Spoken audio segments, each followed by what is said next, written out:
زه یعنې زه چې د دې زمانې لویه فتنه هغه د سوشل میډیا ده. دې زمونږ دین ته هم نقصان راورسو، دنیا ته هم، او فایده پکې هم ده. خو ظاهري سرسري نظر چې په واچوي نو نقصان یې د فایدې نه زیات دی. بعضو خلکو په نسبت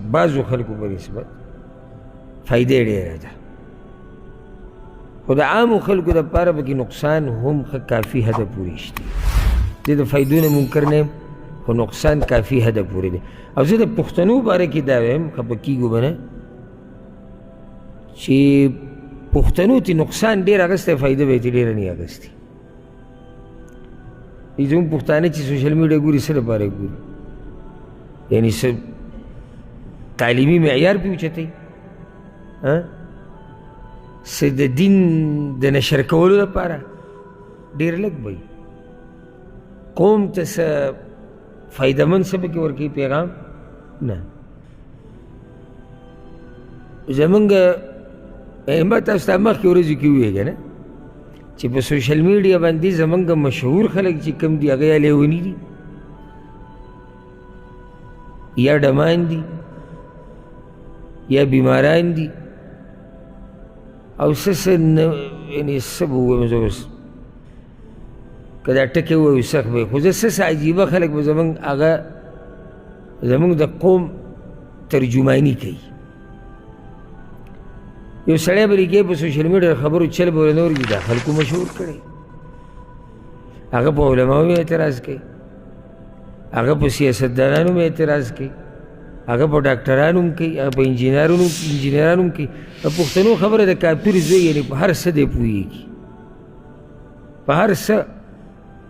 او تعجب به ده وکړي، تعجب به دې وکړي چې دې سړي ته 2000-3000 کسان نهسي. د دې نه زمونږ د قوم د حالاتو پته لګي، اندازه ولګوه که نه چې موږ کوم ځای کې یو. یعنې یو سړی لګیا دی، لیونی په بد حال دی، بیمار دی، او هغه سره خلک لګیا دي خبرې اترې کوي، دا ویډیو په میلیونونو خلک ګوري. تر دې نه اندازه ولګوئ چې دا قوم په کوم ځای کې دی.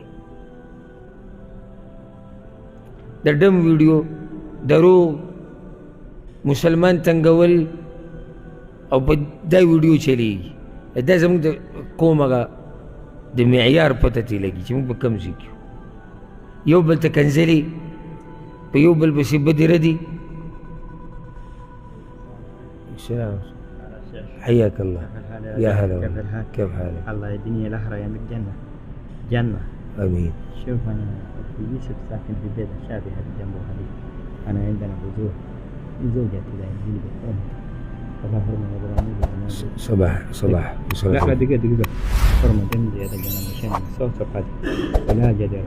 دقيقة فاهمة ناقص 100 ريال بس عندك وقت إقامة حقنا بكرة تقول لك صلاة الفجر. أنت اسمع كلامي، الحين عندي درس، تعال لي بعد ساعة إن شاء الله. لا هو برا، والله برا دم زيادة مرة طابت. شوية نجي نص ساعة بس.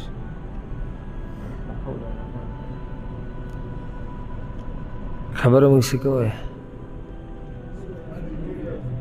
سوشل میډیا زموږ پښتنو ته تاوان ډېر دی په نسبت د فایدې. دا پکار چې موږ به ښه صحیح طریقې سره استعمال کړو، او موږ ته فایده ولو دنیوي او که هغه د دیني فایده. یو نقصان پکې دا دی چې د دین په نوم چې چا څه نشر کړو، د دین په نوم چې چا څه نشر کړو، موږ یې ګورو، موږ یې فالو کوو، موږ یې متابعه کوو. دا ناروا ده. تحقیق پکار دی چې دا څه دي څه نه دي.